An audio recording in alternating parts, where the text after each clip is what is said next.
Yun lang, ganun lang yun. Ano lang si? Bukas lang to? Hindi ba to sinasara? Sara. Ganito?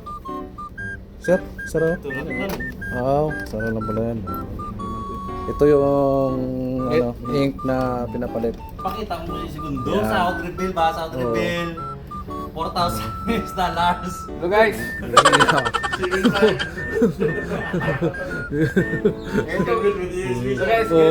ganito yung magpalit ng ano guys, ink guys. Bawat kulay guys, iba-iba yung sukat.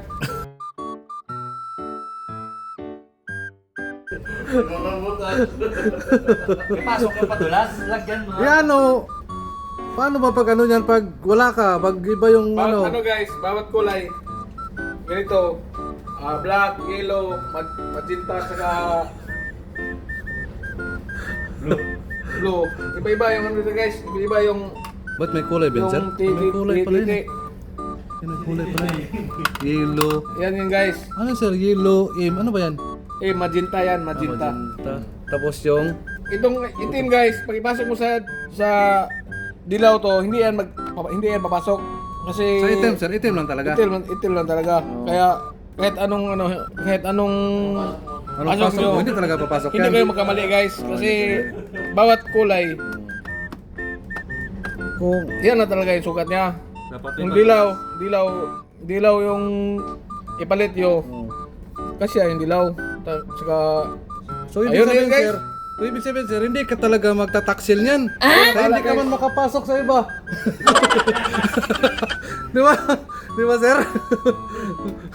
Kung ano yung napasukan mo dati, yun lang yun pa rin yung papasukan mo. Oo, yun. Mo sa iba. Dapat, Only one hole. dapat may color coding pala yun, sir. Oo, di ba? Ito yung sinasabi ni sir na pag nagpalit ng ink, sa printer, kailangan doon kung anong kulay, doon lang siya. Hindi siya pwedeng ipasok doon sa ibang kulay kasi hindi naman siya magkasya doon. At hindi talaga siya papasok. May padulas.